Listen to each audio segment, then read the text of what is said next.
राजा हेमराज के राज्य में एक प्राचीन स्वर्ण मंदिर था, जिसकी मान्यता थी कि वहां सच्चे भक्त को ही भगवान के दर्शन होते हैं। लेकिन वर्षों से कोई भी दर्शन नहीं कर पा रहा था।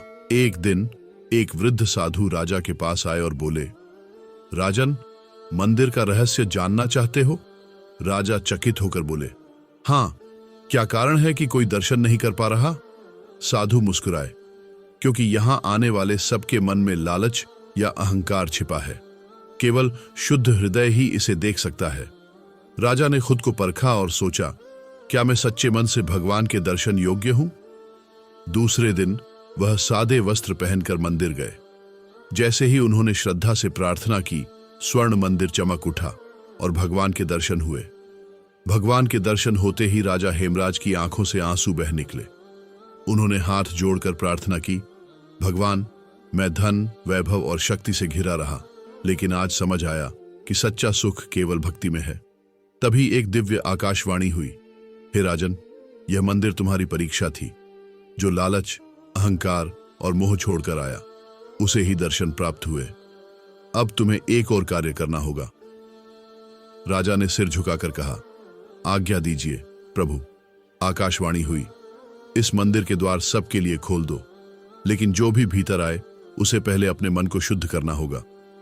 राजा ने आदेश दिया कि मंदिर में प्रवेश से पहले हर व्यक्ति को सेवा, दान और प्रायश्चित करना होगा। धीरे धीरे राज्य में सच्ची भक्ति और सदाचार फैलने लगा।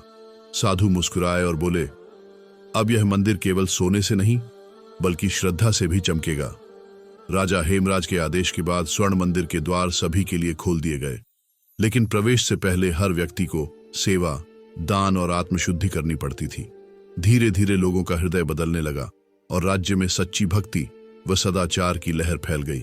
लेकिन एक दिन एक धनवान व्यापारी मंदिर के द्वार पर आया। उसने स्वर्ण मुद्राएं दान की और बोला, अब मुझे भगवान के दर्शन कराइए। मंदिर के पुजारियों ने कहा, महाराज का आदेश है कि केवल सेवा और सच्ची भक्ति से ही प्रवेश मिलेगा, धन से नहीं। व्यापारी क्रोधित हुआ, मैंने इतना दान दिया, फिर भी मुझे रोका जा रहा है। तभी एक वृद्ध भिखारी वहां आया, जिसने वर्षों से दूसरों की सेवा की थी। उसने श्रद्धा से सिर झुकाया और मंदिर का द्वार स्वयं ही स्वर्ण प्रकाश से खुल गया। व्यापारी अवाक रह गया। उसे समझ आया कि सच्ची भक्ति धन से नहीं बल्कि निर्मल हृदय से प्राप्त होती है। राजा हेमराज दूर से यह देख रहे थे और मुस्कुराए। अब उनका राज्य सच में धर्म और सत्य का प्रतीक बन चुका था। व्यापारी की आंखों में पश्चाताप के आंसू थे।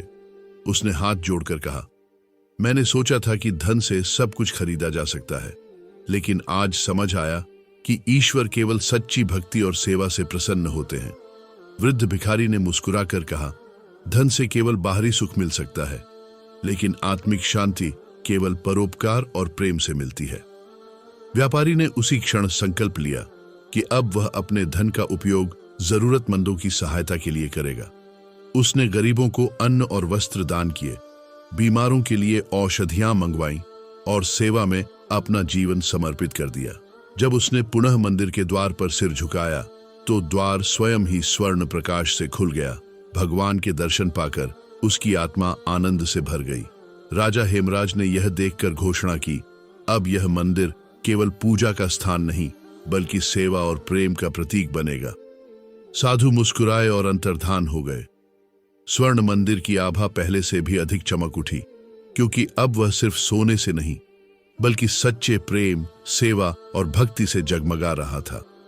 सच्चा स्वर्ण वही है जो हृदय में चमके,